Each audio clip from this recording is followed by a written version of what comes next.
Okay, is the mic hot? Here we go. 'Twas the night before Christmas, and all through the house everybody was sleeping, so I was quiet as a mouse. I looked at the clock, and midnight is near. I think I'll sneak out and get a cold glass of beer. Down at the corner, No, I didn't make it up. It's right here in the script. Give me a second. Let me read this over. I don't think this is it either. Take a look at page 2.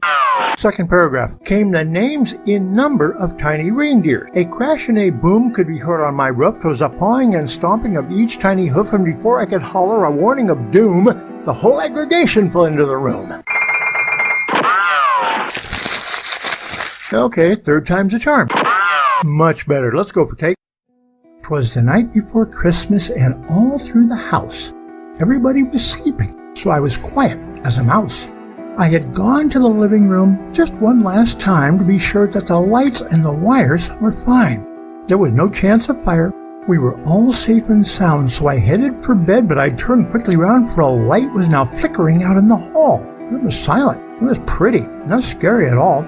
It didn't last long. It was over quite quick, and I knew in an instant this must be St. Nick. But what to my wondrous eyes should appear but a smiling grandmother, full of Christmassy cheer. She was dressed all in red from her head to her feet, with the greenest of eyes that you ever would meet.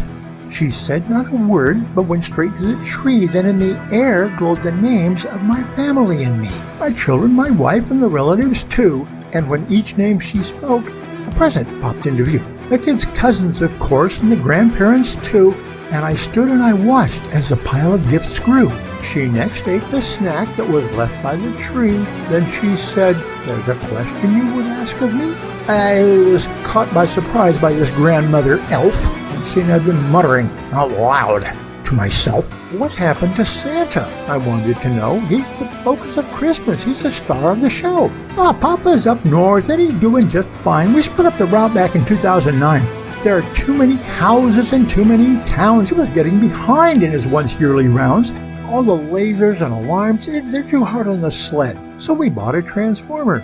Gotta love the dark web. Now we beam around the world into everyone's home, from Seattle to Puerto Rico and Saigon to Rome. But what are the children? How do you keep track of the good deeds they do and the toys that they lack? Oh, Papa still has his list, and he still checks it twice, and he still knows who's naughty, and he still knows who's nice. We now use computers and database too. I'm in love with my Cray, but Papa swears by Big Blue. Then she gave me a card, turned her head, made a wink, and was gone just as fast as my eyes I could blink. The card said, "To grown-ups, let me make this clear. As long as there are children, I shall be back next year." This is Shadow J, Gyro Screwloose, and Widget Ottawhack.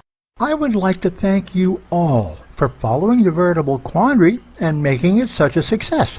If you look in the description, you'll see that it says I live on a tropical island. It's true, I do. The reason for that is because you're looking at where I grew up. Merry Christmas, Happy Holidays.